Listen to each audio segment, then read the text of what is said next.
evening and welcome to the evening news for today, Monday, November 20th, 2023. I am Jemima Holmes. Thank you for tuning in. Now let's take a look at some of the lead stories tonight. Investing in Guyana will open countless opportunities, ally to EU trade mission. Woman allegedly raped, murdered after leaving West Coast Berbice bar. Quarantine construction worker stabbed to death by bartender. Security guard dies after motorcycle crashes into parked trailer. And months later, families still demanding justice for murdered 18-year-old. Now for the news in detail.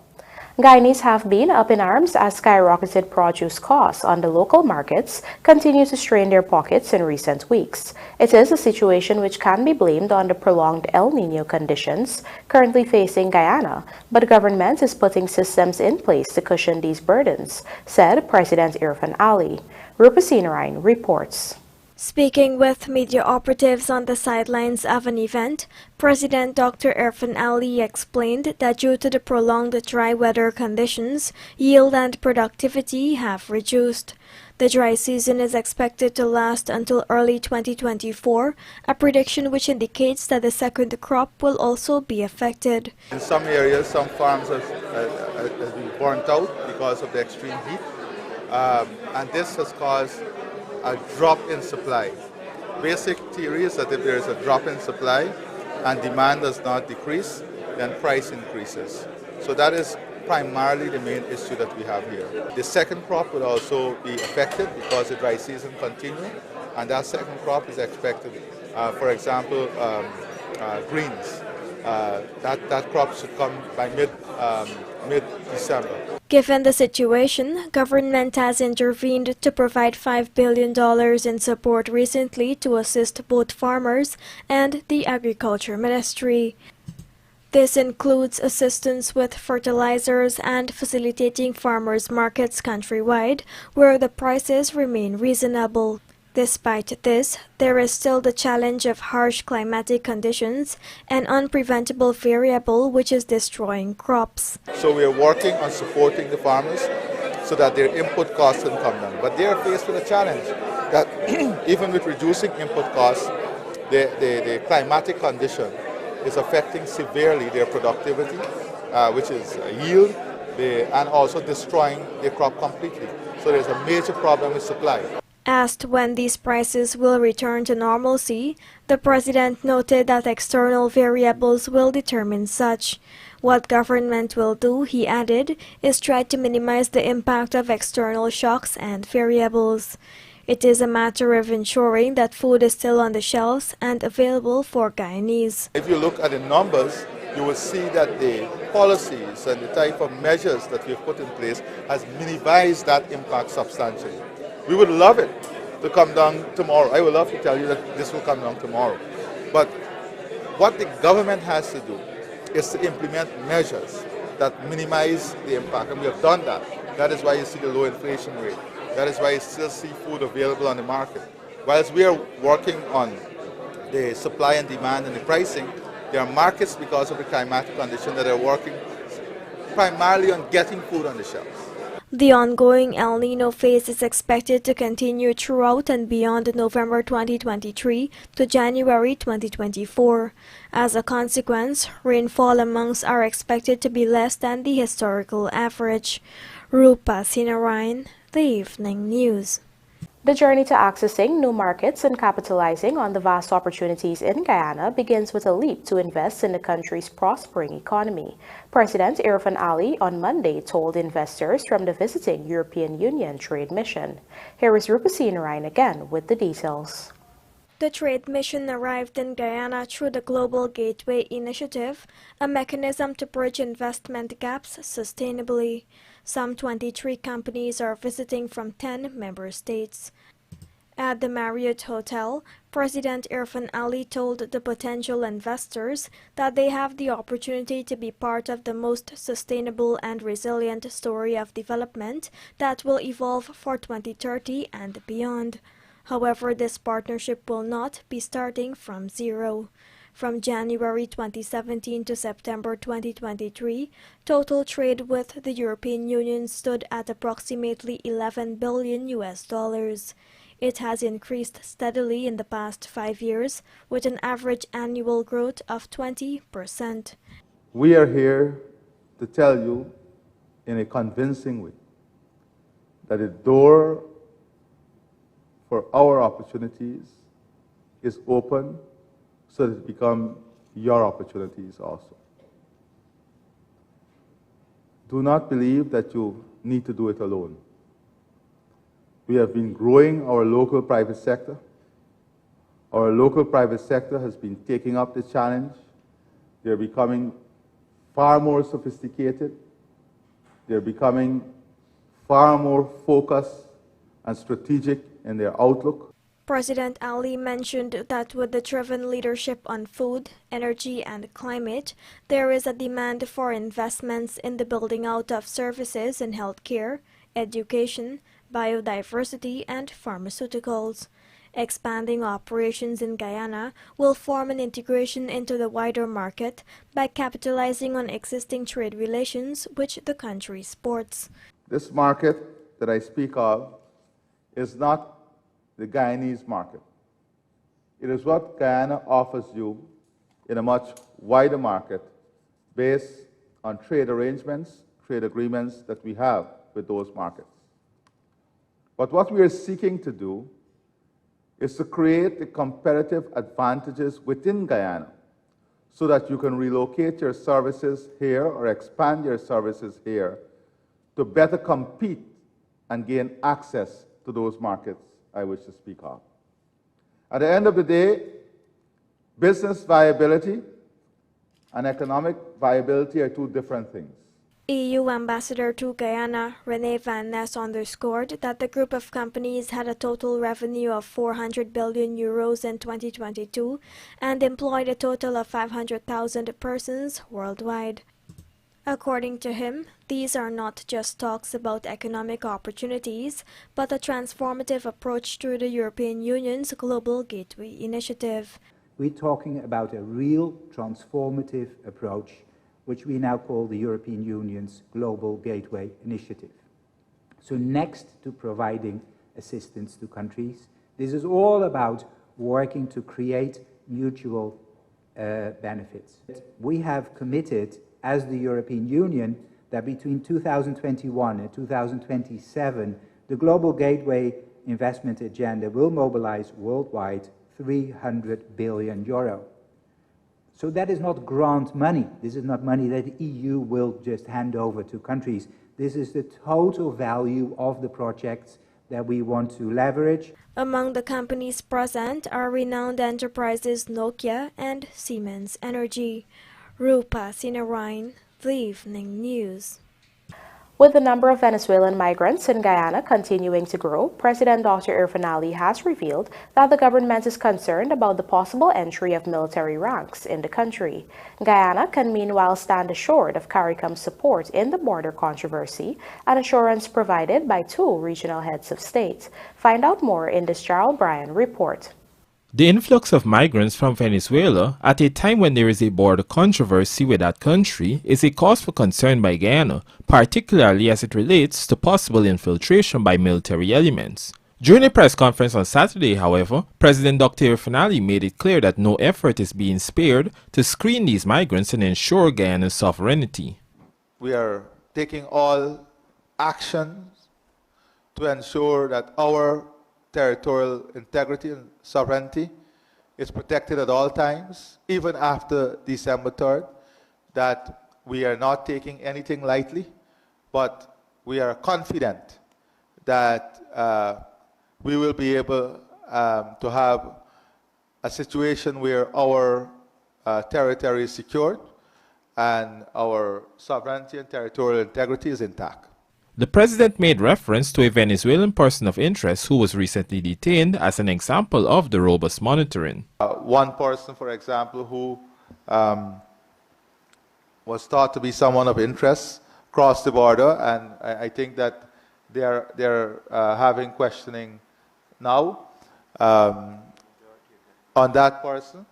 Now, what we have seen, when I say of interest, someone of interest, is someone who, for example, had a radio set, seems to be connected with a security company or some kind of security apparatus. He's part of a community policing group on the other side, on the Venezuela side. So that is why I'm saying I'm very I'm confident at the type of work that we are doing.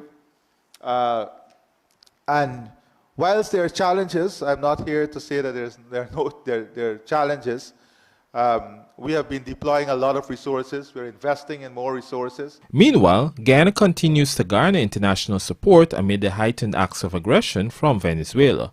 Recently, both Barbados Prime Minister Mia Mottley and her St. Vincent and the Grenadines counterpart, Ralph Gonsalves, have expressed support for Guyana in its border controversy.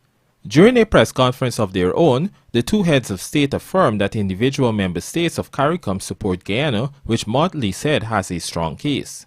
In this particular case, in our view, Guyana's position has been strong, it has been unwavering, and it is before the International Court of Justice, and we have backed them 150% with that. But equally, we understand that where there is not the appropriate opportunity to keep temperatures down, then things can happen that go beyond our control.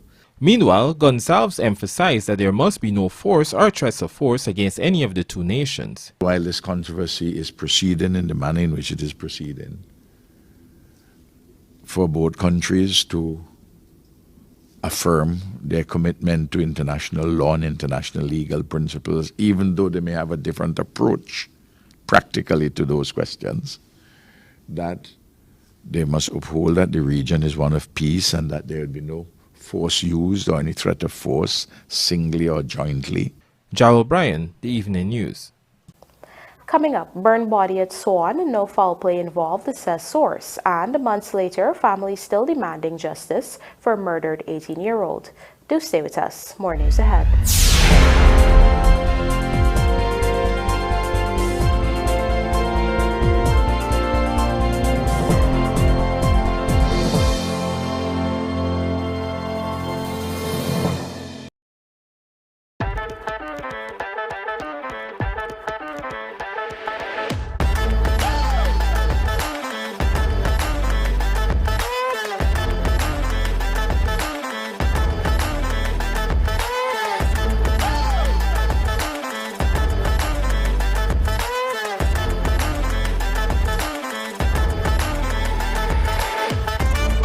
Transitions Light Intelligent Lenses. Pick your color. Choose your style. Available at Optique Vision Care. Guyanese women from across the country are being empowered to take advantage of the many opportunities presented by the oil and gas industry. Entrepreneurial, leadership, procurement, and management are some of the training programs that women continue to have access to through the Center for Local Business Development and workshops hosted by companies in the industry. As oil production increases, so will these opportunities for Guyanese women. Attention homeowners and contractors. You must see the wide variety of toilet sets at Gaffurs before you build. They have two types of toilet designs: S-trap, which goes down into the floor, and P-trap, which goes out through the wall. Both designs come in dual flush and lever flush. The dual flush helps conserve on water usage, and both are fitted as normally done. Spare parts are readily available for all the toilets sold at Gaffurs. So get quality sanitary ware products at affordable prices for home or office from Gaffurs MacDoom Mega Complex and outlets at Parika, Means, Land of Canaan, BV, Rose Hall, Kanji, and Diamond. For superior customer service, superior quality, and competitive prices, it's Gaffurs, the name you can trust. Giving you the best Christmas with digital. This Christmas, it's all about the best. Digicel is bringing you the best deals, the best prices, and the best cash prizes. Get half off and a whopping 50 gigs of data when you purchase the Samsung A04 for just $14,000, the Samsung A14 for just $29,000, or the Samsung A24 for just $35,000. That's right, half off and 50 gigs of data. It doesn't get any better than this. So why wait? This Christmas, buy nothing but the best. Offer good while stocks last. Digicel!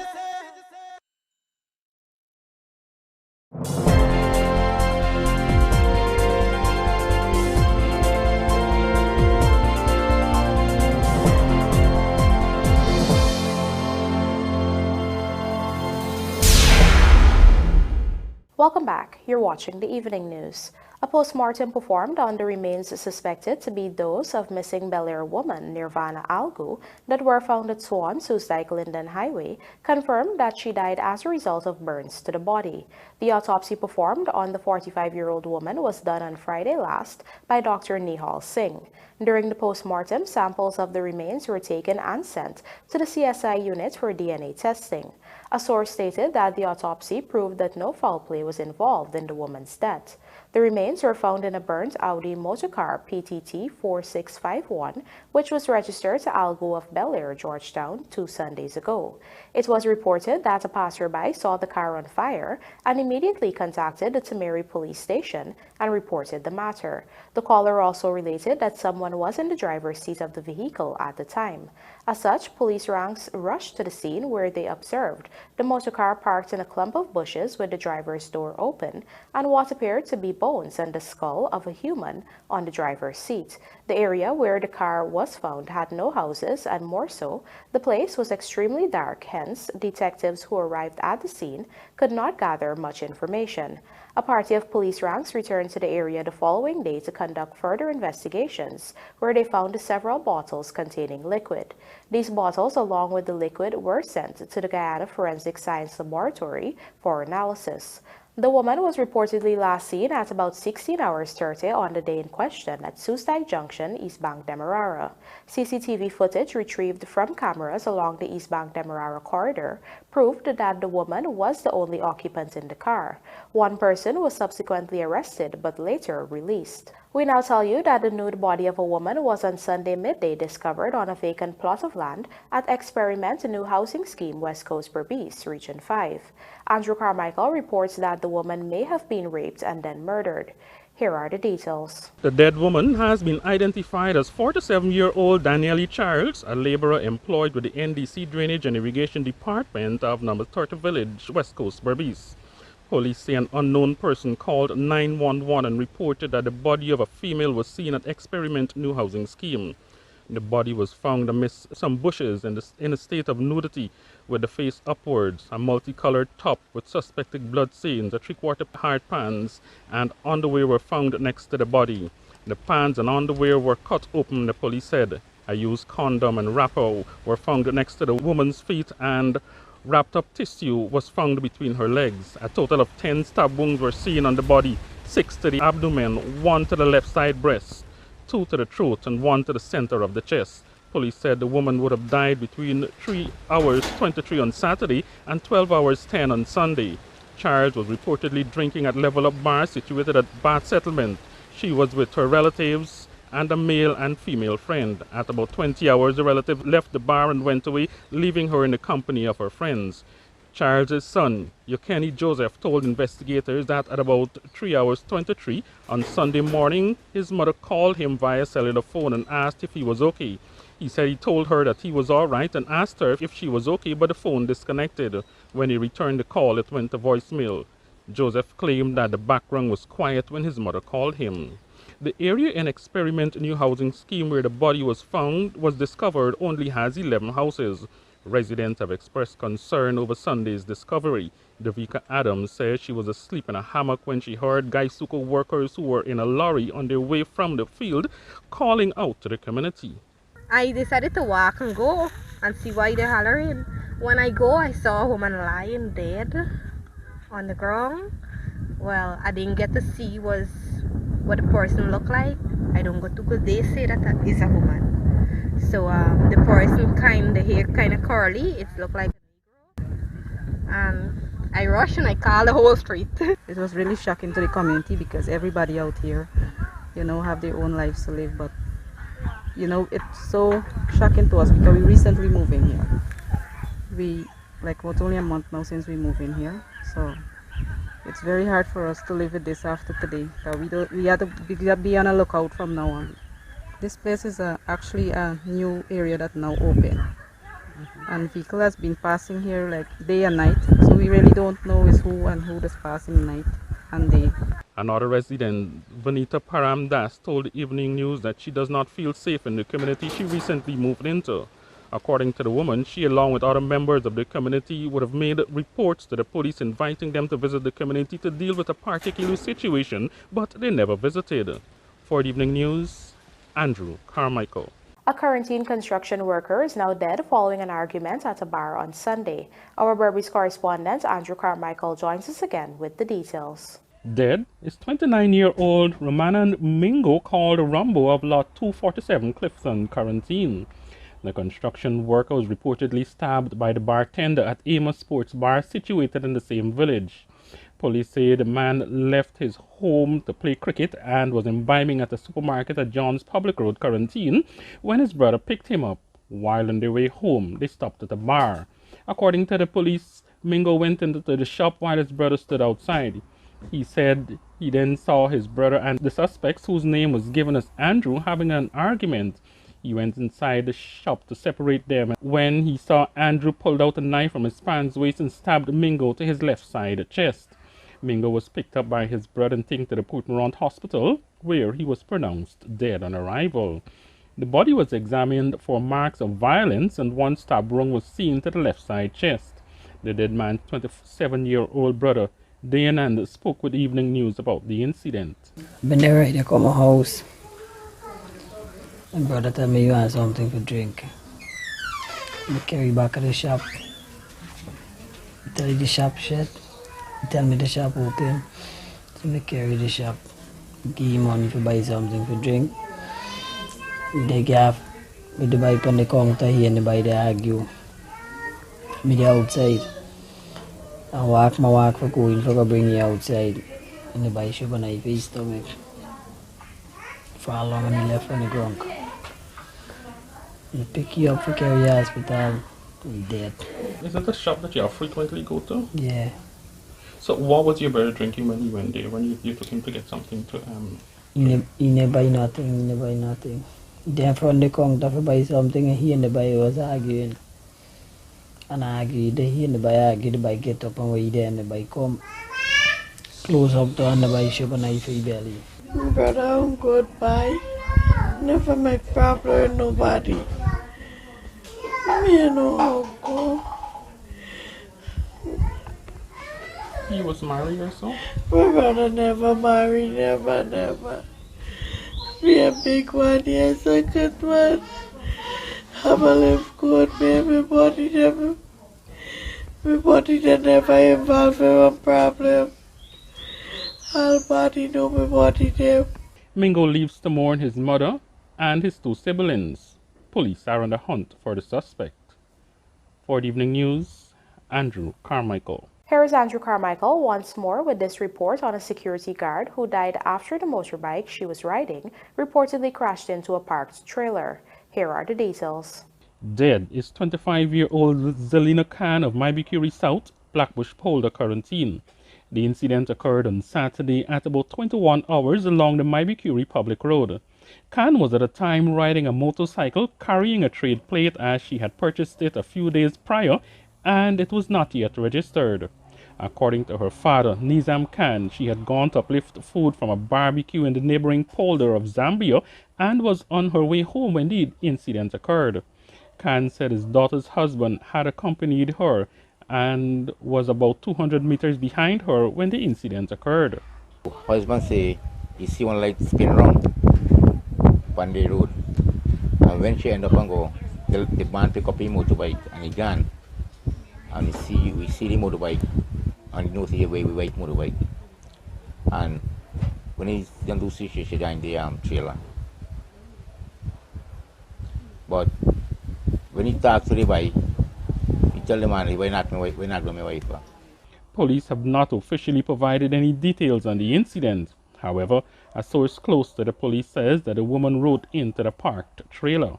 So the impression on the accident, the motorbike knocked on back. If the motorbike will knock on front,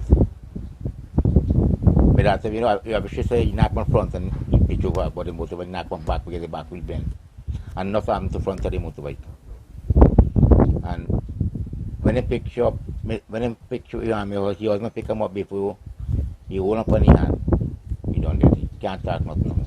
The motorbike seen by the evening news does not appear to have much damages to the rear, but there were extensive damages to the front of the bike.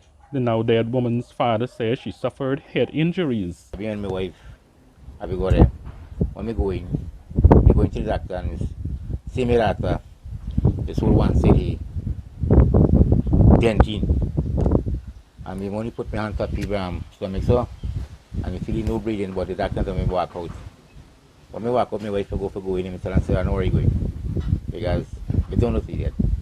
And the doctor called me in the room and he tell her, say, we done. Khan is of the opinion that his daughter, who has been married for 7 years and started working as a security guard earlier this year, did not fall off of her motorcycle. So I've been saying if he fall upon the motorbike or whatsoever, she may get a bruise on his skin. When no bruise on his skin, like the head alone. And the police take very long to come. They go to the station, one police is here. They call Wim till about 10, 9, 10, till 11 o'clock. Then Wim police come. Then carry my son-in-law. We see the very accident make. Where's the motorbike and pick up the motorbike. And when I ask the people and run the camera, then people say, they don't know for reverse the camera back.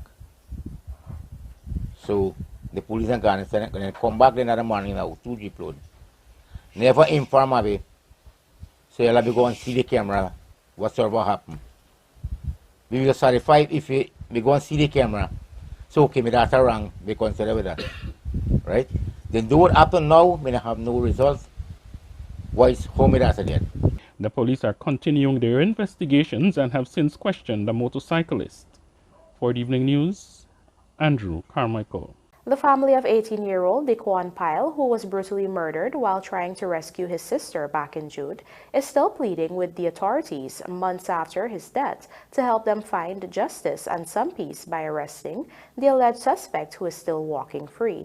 Kamesi Slow tells us more. 18-year-old Daquan Pyle was murdered on June 17. At around 6 hours 35 on that day, the young man had woken up and saw his sister involved in a fight outside of their home at Lane Avenue, Georgetown. Pyle then rushed to her rescue only to suffer a blow to the back of his head with a piece of wood.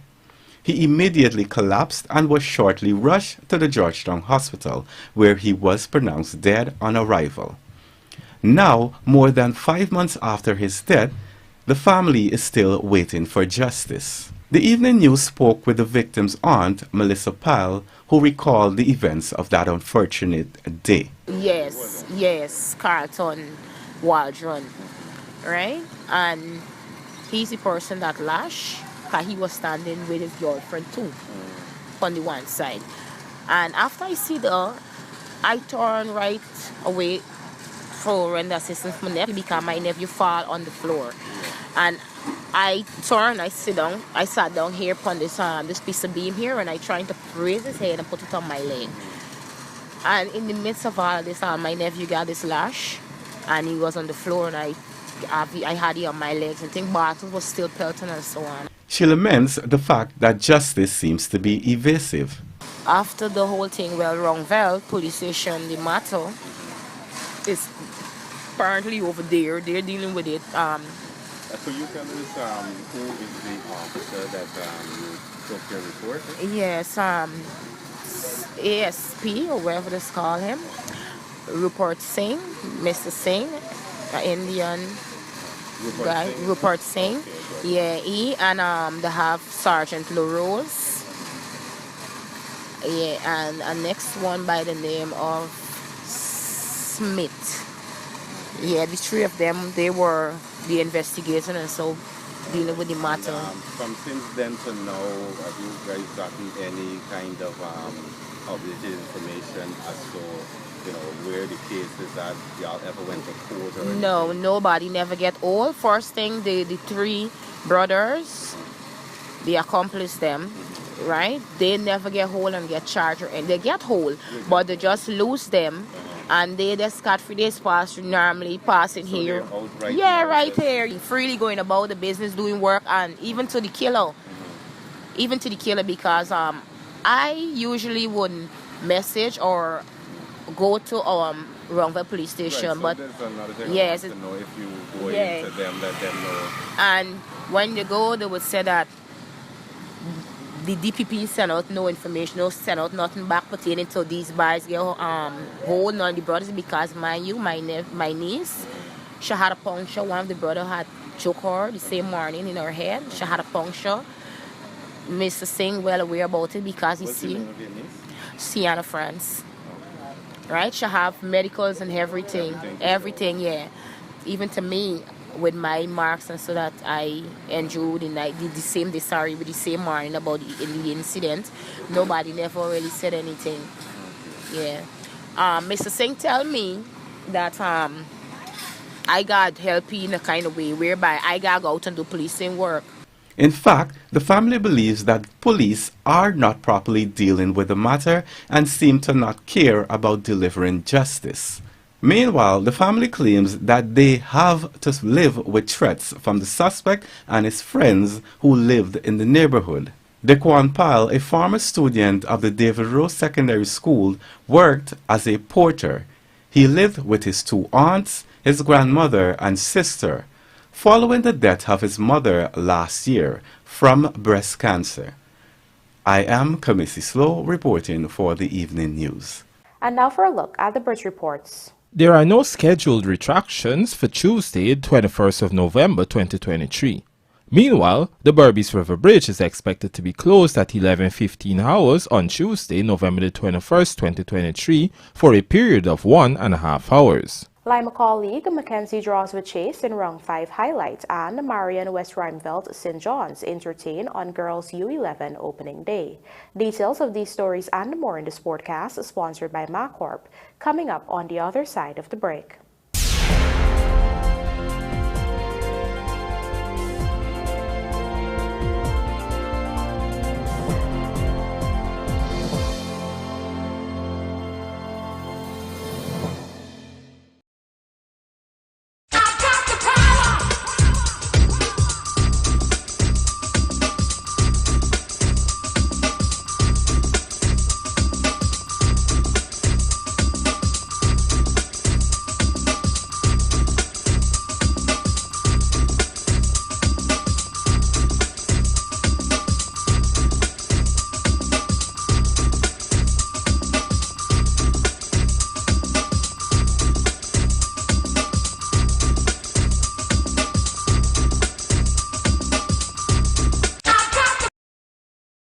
John Lewis Styles has opened a new department, now offering home goods.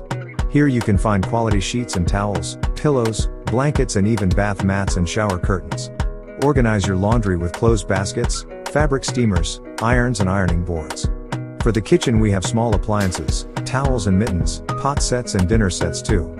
Decorate the house with mirrors, picture frames, floating shelves and decorative pillows. All these and more on Waterloo Street. It's fashion for the home. John Lewis Styles. Simply different. Giving you the best Christmas with Digicel. Digicel is bringing you the best deals, the best prices, and the best cash prizes. Hold on to your Santa hats, because there's up to $50 million in cash to be won. Activate any data plan, and you can be one of 14 winners to join Digicel's Spin to Win game show, where you can win millions in cash. Activate a data plan today on the best network and make this Christmas the best one yet. Digicel. Superbet, your best bet. Did you know that you have a chance to win up to $50 million with sport betting? Simply place your bets at www.superbet.com bet.superbet.gy for your chance to be the next lucky millionaire. Must be 18 years and older. Terms and conditions apply.